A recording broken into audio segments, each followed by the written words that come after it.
घने वनों की सीमा पर चंद्रपुर नाम का एक छोटा सा राज्य बसा था।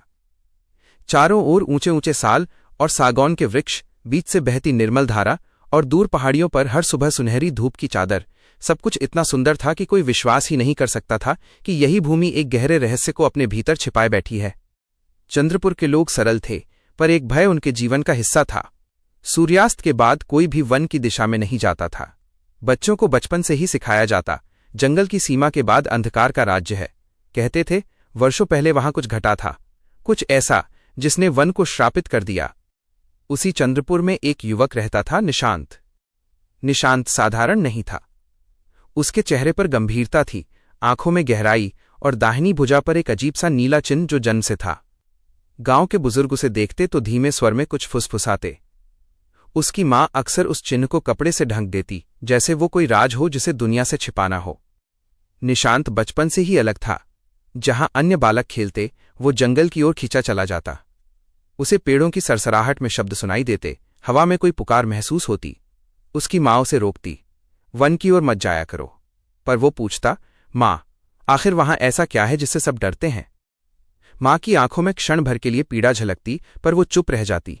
निशांत के पिता एक योद्धा थे। वे भी उसी वन में गए थे और कभी लौटकर नहीं आए। लोगों ने कहा जंगली पशु ने मार दिया होगा, पर निशांत के मन में यह उत्तर कभी संतोष नहीं दे पाया। समय बीतता गया। निशांत युवा हुआ। उसकी शक्ति और साहस की चर्चा पूरे चंद्रपुर में होने लगी, पर उसके भीतर एक खालीपन था, जैसे कोई अधूरा प्रश्न। एक दिन पूर्णिमा की रात थी। आकाश में चंद्रमा असामान्य रूप से बड़ा और चमकीला था। उसी रात पहली बार हुआ निशांत की भुजा का नीला चिन्ह हल्का सा चमक उठा। वो चौंक गया। उसे लगा जैसे किसी ने दूर से उसका नाम पुकारा हो। आवाज वन की दिशा से आ रही थी। वो अनायास उठ खड़ा हुआ। बाहर निकला तो हवा ठंडी थी, पर उसमें एक अजीब सी ऊर्जा थी। तभी उसने देखा वन की सीमा पर एक स्त्री खड़ी थी। चंद्रमा की रोशनी में उसका चेहरा साफ नहीं दिख रहा था, पर उसकी आंखें चमक रही थीं। तुम आ गए, उसने शांत स्वर में कहा। निशांत ठिठक गया। आप कौन हैं, जिसे तुम वर्षों से खोज रहे हो और जो तुम्हें खोज रही थी? निशांत का हृदय तेज धड़कने लगा। क्या आप मेरे पिता के बारे में जानती हैं? स्त्री मुस्कुराई। तुम्हारे पिता सत्य के बहुत निकट पहुंच गए थे, पर समय उनके साथ नहीं था। तो सत्य क्या है? निशांत ने लगभग चीखते हुए पूछा। स्त्री धीरे धीरे आगे बढ़ी। अब उसका चेहरा स्पष्ट था, गंभीर पर शांत। मेरा नाम कालमणि है, और तुम्हारा जन्म किसी संयोग का परिणाम नहीं है। जंगल की हवा एक पल को स्थिर हो गई। कालमणि ने उसकी भुजा की ओर संकेत किया। यह चिन्ह केवल प्रतीक नहीं, एक द्वार की कुंजी है। किस द्वार की? उस सत्य के द्वार की जो चंद्रपुर के भाग्य को बदल देगा। निशांत कुछ क्षण मौन रहा। सामने वन था, अंधकार से भरा, रहस्यमय। पीछे उसका घर, उसकी मां, उसका परिचित संसार। कालमणि ने कहा, यदि तुम आज मेरे साथ वन में प्रवेश करते हो तो लौटकर वही व्यक्ति नहीं रहोगे। निशांत ने बिना एक और प्रश्न पूछे कदम आगे बढ़ा दिया। वन के भीतर प्रवेश करते ही वातावरण बदल गया। बाहर की ठंडी हवा यहां भारी थी। पेड़ों की शाखाएं ऐसे झुकी थी मानो किसी रहस्य की रक्षा कर रही हों। दूर कहीं से उल्लू की आवाज आई। डरो मत, कालमणि ने कहा। वन तुम्हें पहचानता है। पहचानता है? निशांत ने आश्चर्य से पूछा। हां, तुम्हारे पिता भी यहीं तक पहुंचे थे, पर वे चिन्ह के अर्थ को पूरी तरह समझ नहीं पाए। वे चलते रहे। अचानक जमीन पर उकेरे गए कुछ प्राचीन चिन्ह दिखे। वे वही आकार थे जो निशांत की भुजा पर बने थे। निशांत रुक गया। ये तो। हां, कालमणि ने कहा, ये वही प्रतीक है जिसे आकाश चिन्ह कहते हैं। सदियों पहले जब चंद्रपुर एक समृद्ध साम्राज्य था, तब एक दुष्ट शक्ति ने इस वन को बांध दिया था। उस शक्ति को रोकने के लिए एक योद्धा ने अपने प्राण दिए और एक भविष्यवाणी की कि एक दिन आकाश चिन्ह धारण करने वाला जन्म लेगा और श्राप को तोड़ेगा। निशांत की सांसें भारी हो गईं। क्या आप कहना चाहती हैं कि वो मैं हूं? कालमणि ने सीधे उसकी आंखों में देखा। हां। दूर कहीं बिजली चमकी। बादल अचानक घिराए, मानो प्रकृति स्वयं इस घोषणा की साक्षी बन रही हो। पर मैं तो एक साधारण युवक हूं, निशांत ने कहा। कोई भी जन्म से महान नहीं होता, कालमणि ने उत्तर दिया। महानता चुनावों से बनती है। तभी वन के भीतर से एक भयानक गर्जना सुनाई दी। जमीन हल्की कांपी। पेड़ों के बीच लाल चमकती आंखें दिखाई दीं। कालमणि ने गंभीर स्वर में कहा, पहली परीक्षा शुरू हो चुकी है। लाल चमकती आंखें अंधकार के भीतर हिलने लगीं। वह कोई साधारण पशु नहीं था। उसकी चाल भारी थी, जैसे धरती को रौंदता हुआ आगे बढ़ रहा हो। पेड़ों की शाखाएं उसके रास्ते से स्वयं हटती प्रतीत हो रही थीं। निशांत ने पहली बार भय को अपने भीतर स्पष्ट रूप से महसूस किया। उसकी सांसें तेज हो गईं, पर वो पीछे नहीं हटा। अचानक अंधकार से एक विशाल काला भेड़िया बाहर निकला। उसका आकार सामान्य भेड़ियों से 2 गुना था और उसकी आंखों में रक्त जैसी लाली थी। उसके दांतों से धुआं सा निकल रहा था।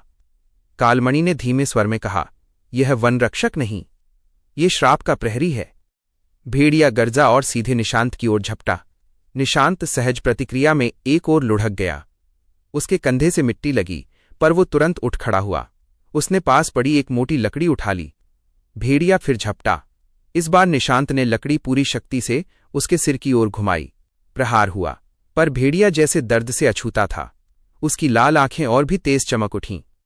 सामान्य बल से इसे नहीं हराया जा सकता, कालमणि ने पुकारा।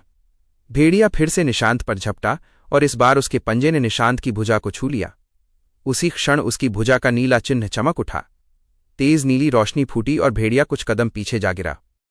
निशांत स्तब्ध था। वो रोशनी उसकी इच्छा से नहीं, अपने आप निकली थी। भेड़िया कुछ क्षण तक तड़पता रहा, फिर उसकी लाल आंखों की चमक धीमी होने लगी। उसका शरीर धुएं में बदलता गया और कुछ ही क्षणों में वो पूरी तरह गायब हो गया। वन फिर से शांत हो गया। निशांत अपनी भुजा को देखता रह गया। चिन्ह अब सामान्य था, पर उसके भीतर एक अजीब सी गर्माहट थी। कालमणि उसके पास आई। तुमने देखा? यह शक्ति तुम्हारे भीतर है, पर अभी ये अनियंत्रित है। ये सब क्या है? निशांत ने भारी स्वर में पूछा। मैं ये सब क्यों कर पा रहा हूं?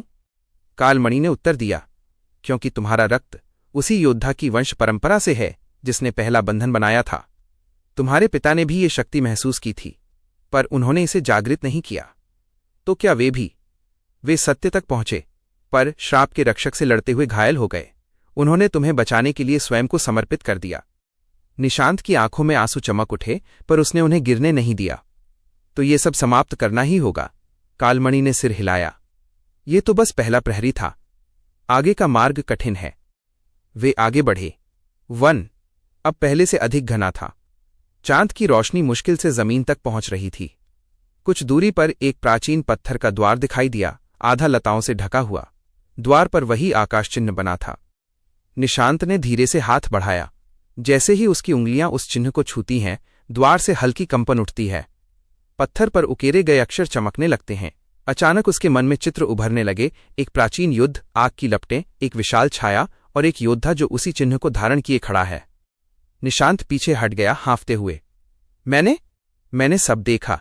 कालमणि ने पूछा, क्या देखा? एक युद्ध, एक दानव और वो योद्धा। उसका चेहरा किस जैसा था? कालमणि ने धीरे से पूछा। निशांत की आवाज कांप गई, मेरे जैसा। हवा तेज हो गई। द्वार धीरे धीरे खुलने लगा। भीतर अंधकार था, पर उस अंधकार में गहराई थी, जैसे वो केवल प्रकाश का अभाव नहीं, बल्कि स्वयं एक जीवित सत्ता हो। कालमणि ने कहा, ये वही स्थान है जहां पहला बंधन स्थापित हुआ था। यदि इसे पूरी तरह तोड़ना है तो तुम्हें भीतर जाना होगा, और यदि मैं असफल हुआ तो वन फिर से जाग उठेगा और इस बार कोई दूसरा आकाश चिन्ह नहीं होगा। निशांत ने गहरी सांस ली।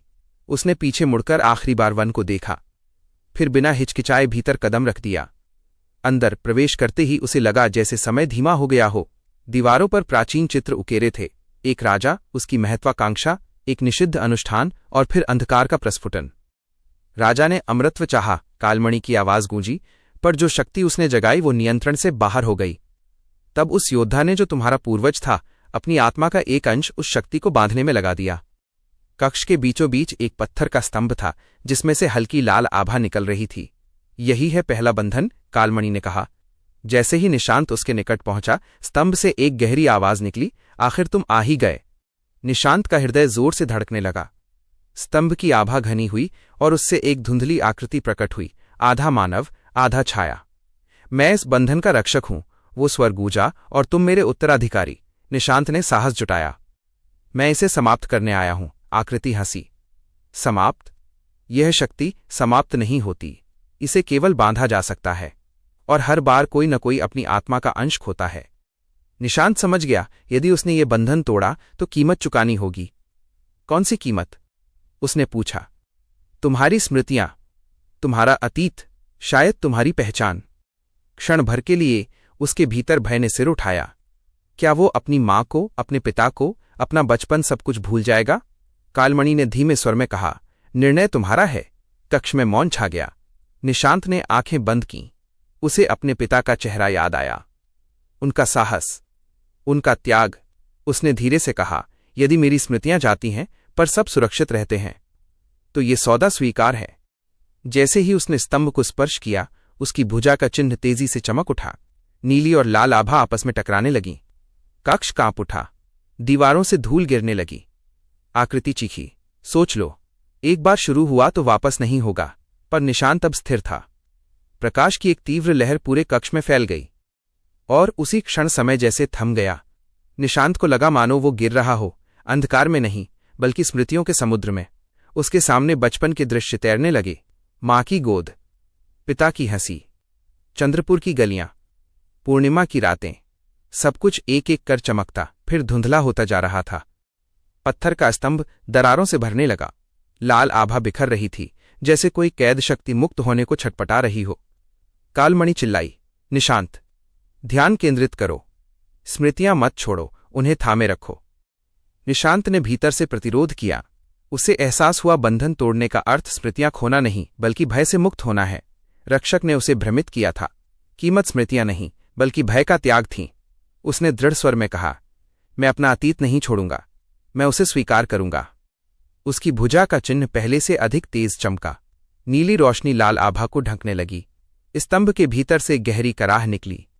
तुमने समझ लिया? छाया आकृति की आवाज बदल गई। अब उसमें क्रोध कम, शांति अधिक थी। तभी तुम योग्य हो। अचानक स्तंभ पूरी तरह टूट गया। लाल प्रकाश ऊपर उठकर धुएं में बदल गया और कक्ष की छत से बाहर निकल गया, मानो किसी अदृश्य आकाश में विलीन हो रहा हो। कक्ष शांत हो गया। निशांत घुटनों के बल गिर पड़ा। उसकी सांसें भारी थीं पर उसकी आंखें स्पष्ट थीं। स्मृतियां वहीं थीं। वो स्वयं था, पर भीतर कुछ बदल चुका था, जैसे कोई बोझ उतर गया हो। कालमणि उसके पास आई। तुमने पहला बंधन पूरी तरह मुक्त कर दिया। मुक्त? निशांत ने थकी मुस्कान के साथ पूछा। हां, उसे नष्ट नहीं किया, मुक्त किया।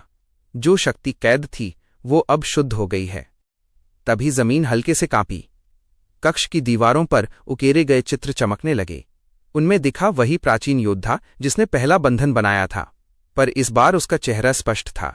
वो सचमुच निशांत जैसा ही था। चित्र में योद्धा मुस्कुराया और धीरे धीरे उसकी आकृति प्रकाश में बदलकर निशांत की ओर आई। वह प्रकाश उसके हृदय में समा गया। निशांत ने एक गहरी सांस ली। उसे लगा जैसे उसके भीतर एक और स्वर है, शांत, स्थिर, मार्गदर्शक। कालमणि ने धीमे स्वर में कहा, तुमने अपने पूर्वज की आत्मा को शांति दी। वे दोनों कक्ष से बाहर निकले। वन पहले से हल्का लग रहा था। हवा में अब भय नहीं, एक नई ऊर्जा थी। पर तभी दूर पहाड़ियों की दिशा से काला धुआं उठता दिखाई दिया। कालमणि का चेहरा गंभीर हो गया। पहला बंधन टूटते ही दूसरा जाग गया है। दूसरा? निशांत ने पूछा। पहला बंधन वन को बांधता था, दूसरा पूरे राज्य को। निशांत ने बिना देर किए पहाड़ियों की ओर देखा। उसके भीतर अब संशय नहीं था। उसने एक बार अपने घर, अपनी मां को याद किया, पर इस बार भय नहीं, संकल्प था। चलो, उसने दृढ़ स्वर में कहा। रात गहराती जा रही थी। पहाड़ियों की ओर बढ़ते हुए रास्ता कठिन था। चट्टानें नुकीली थीं, हवा तेज, जैसे प्रकृति स्वयं परीक्षा ले रही हो। रास्ते में उन्हें एक प्राचीन मंदिर के अवशेष मिले। टूटी मूर्तियां, जली दीवारें। कालमणि रुकी। यहीं वो निषिद्ध यज्ञ हुआ था, उसने कहा। राजा ने अमृतत्व की लालसा में ये अनुष्ठान किया, उसी से ये श्राप जन्मा। निशांत ने मंदिर के बीचों बीच कदम रखा। जमीन पर वही आकाश चिन्ह उकेरा था, पर इस बार उसके चारों ओर रक्त जैसे लाल चिन्ह थे। अचानक हवा भारी हो गई। मंदिर के स्तंभों से काली छायाएं उतरने लगीं।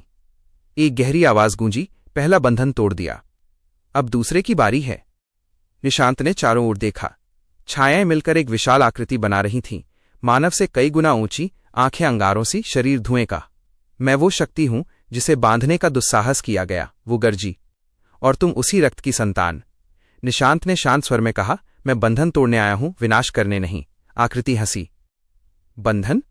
मैं बंधन नहीं, इच्छा हूं, महत्वाकांक्षा हूं, लालच हूं। क्या तुम इन्हें समाप्त कर सकते हो? निशांत मौन रहा। उसने समझ लिया यह केवल बाहरी युद्ध नहीं, ये मन का युद्ध है। आकृति ने आगे बढ़कर कहा, यदि मैं समाप्त हुई तो मानवों की महत्वाकांक्षा भी समाप्त होगी। क्या तुम ऐसा संसार चाहते हो? क्षण भर के लिए निशांत दुविधा में पड़ा। महत्वाकांक्षा ही तो प्रगति का कारण है। कालमणि ने धीरे से कहा, शक्ति स्वयं बुरी नहीं होती, उसका संतुलन आवश्यक है। निशांत की आंखों में चमक लौटी। तुम्हें नष्ट नहीं करना है, उसने कहा, तुम्हें संतुलित करना है। उसकी भुजा का चिन्ह फिर से जगमगाया, इस बार नीली और स्वर्णिम आभा साथ साथ। आकृति गरजी और पूरे मंदिर में अंधकार फैल गया। दूसरा युद्ध शुरू हो चुका था। अंधकार ने पूरे मंदिर को निगल लिया। हवा में राख और धुएं की गंध भर गई। कालमणि की आकृति भी धुंधली पड़ने लगी। निशांत को केवल अपनी धड़कनों की आवाज सुनाई दे रही थी। विशाल छाया ने अपना हाथ उठाया और मंदिर की टूटी छत से काले बादल नीचे उतर आए। वे बादल साधारण नहीं थे, उनमें अनगिनत चेहरे उभर रहे थे। क्रोध, लालच, भय, ईर्ष्या, मानव के हर अंधे भाव की झलक उनमें थी। देखो, वो आकृति गरजी, मैं ही मानव का सत्य हूं। निशांत ने अपनी आंखें बंद की। उसे लगा जैसे वे भाव उसके भीतर भी हैं। क्रोध, जब पिता की मृत्यु की बात सोचता था। भय, जब भविष्य अनजान लगता था। महत्वाकांक्षा, जब वो स्वयं को सिद्ध करना चाहता था। वो समझ गया ये शक्ति बाहर की नहीं, भीतर की है। उसने धीरे से कहा, तुम सत्य हो, पर पूर्ण सत्य नहीं। आकृति ठिठकी। मनुष्य में प्रकाश भी है, त्याग भी है, प्रेम भी है। तुम केवल एक पक्ष हो। उसकी भुजा का चिन्ह स्थिर प्रकाश देने लगा। इस बार रोशनी तेज नहीं थी, पर स्थायी थी, जैसे उगता हुआ सूर्य। काले बादल पीछे हटने लगे। आकृति क्रोधित हो उठी। तुम मुझे स्वीकार कर रहे हो? हाँ, निशांत ने दृढ़ स्वर में कहा, पर संतुलन के साथ। जैसे ही उसने ये कहा, उसके पैरों के नीचे बना आकाश चिन्ह चमक उठा। नीली और स्वर्णिम रेखाएं फैलकर पूरे मंदिर में फैल गईं। दीवारों पर उकेरे गए प्राचीन मंत्र जीवित हो उठे। कालमणि ने देखा, निशांत अब केवल लड़ नहीं रहा था, वो ऊर्जा को रूपांतरित कर रहा था। आकृति ने अंतिम बार प्रहार किया। एक भीषण गर्जना हुई। चट्टानें टूटने लगीं। पर उसी क्षण निशांत ने दोनों हाथ आगे बढ़ाए और शांत स्वर में बोला, विनाश नहीं, समरसता। उसके शब्दों के साथ प्रकाश की एक वृत्ताकार लहर उठी। वह छाया से टकराई। इस बार विस्फोट नहीं हुआ, बल्कि काली आकृति के भीतर दरारें पड़ने लगीं। उन दरारों से लाल नहीं, सफेद प्रकाश झलकने लगा। आकृति की आवाज बदल गई। अब वो क्रोधपूर्ण नहीं, थकी हुई थी। सदियों से मुझे बांधा गया, फिर मुझसे डरते रहे। आज पहली बार किसी ने मुझे समझा है। धीरे धीरे उसका विशाल शरीर सिमटने लगा। धुआं छट गया। सामने एक छोटा सा प्रकाश गोला रह गया, स्थिर शांत। निशांत आगे बढ़ा। उसने उस प्रकाश को दोनों हाथों में थाम लिया। इस बार कोई पीड़ा नहीं हुई, केवल गर्माहट। मंदिर की दीवारें स्थिर हो गईं। हवा हल्की हो गई। कालमणि पास आई। दूसरा बंधन समाप्त? निशांत ने सिर हिलाया। नहीं, परिवर्तित। उसने प्रकाश गोले को जमीन पर बने चिन्ह के केंद्र में स्थापित कर दिया। वो वहां स्थिर हो गया और धीरे धीरे मंदिर की दरारें भरने लगीं। टूटी मूर्तियां स्वयं जुड़ने लगीं। जली दीवारों पर हरियाली उगाई। पहाड़ियों पर छाया धुआं गायब हो गया। वन की दिशा से एक मधुर हवा चली। निशांत ने गहरी सांस ली। उसके भीतर अब शांति थी। वो पहले जैसा युवक नहीं था, पर वो स्वयं था। कालमणि ने उसे देखा। अब तुम्हारा कार्य पूरा हुआ। और तुम? निशांत ने पूछा। वो हल्का मुस्कुराई। मैं इस वन की रक्षक थी, श्राप के कारण बंधी हुई। अब जब संतुलन लौट आया है, मुझे भी मुक्ति मिली है।